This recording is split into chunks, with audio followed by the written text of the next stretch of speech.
In case you didn't know, both the New York Times and the Washington Post have written fake news stories about me, yours truly, in their desperate, completely stupid attempt to say that I'm Putin's puppet, just because I'm an American who didn't like Hillary Clinton and I happened to get a lot of views online during the 2016 election.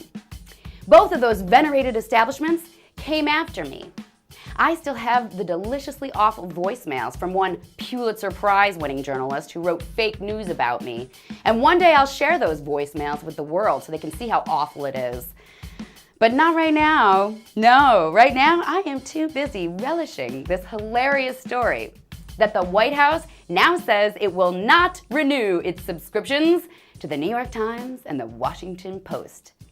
Bye! Press Secretary Stephanie Grisham told The Hill that the Trump administration has no plans to renew its subscriptions to either news outlet. And I'm sorry, I know it might sound petty, but when I heard it, I giggled with glee. Because I know just how fake those news outlets can be. Not all the time, but a lot of the time. And how crafty they can be, and how downright deceptive they can be.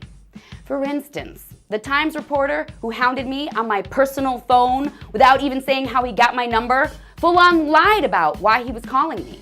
He said he wanted to get the timeline for my YouTube career, both before I worked for RT and after I worked with RT.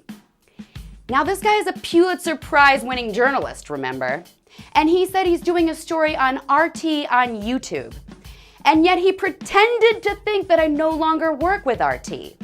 Now, if you go to RT's YouTube channel and click on the video link, I'm like every 10th video. There's me spouting my mouth off like I am right now every day. So he either sucks at his job, this Pulitzer Prize winner, or he lied. And I'm pretty sure it's the latter. He just wanted to get me on the phone so I could say, no, I still work with them, and then get me to say something he could use to support the article in which he calls me Putin's unwitting puppet, which he had already written, which he then would publish.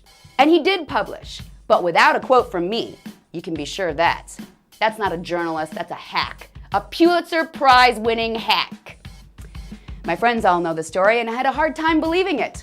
But can I tell you, one by one, over the past 3 years, they've all started to call me and say, you know what, Lori, you're right. The New York Times is garbage, and I'm canceling my subscription. I can't tell you how many times this has happened over the past couple of years. So when I read about the fact that the White House itself now intends to cancel its subscription, well, I couldn't help giggle with glee. But what more can you expect from a puppet of Putin like little old me?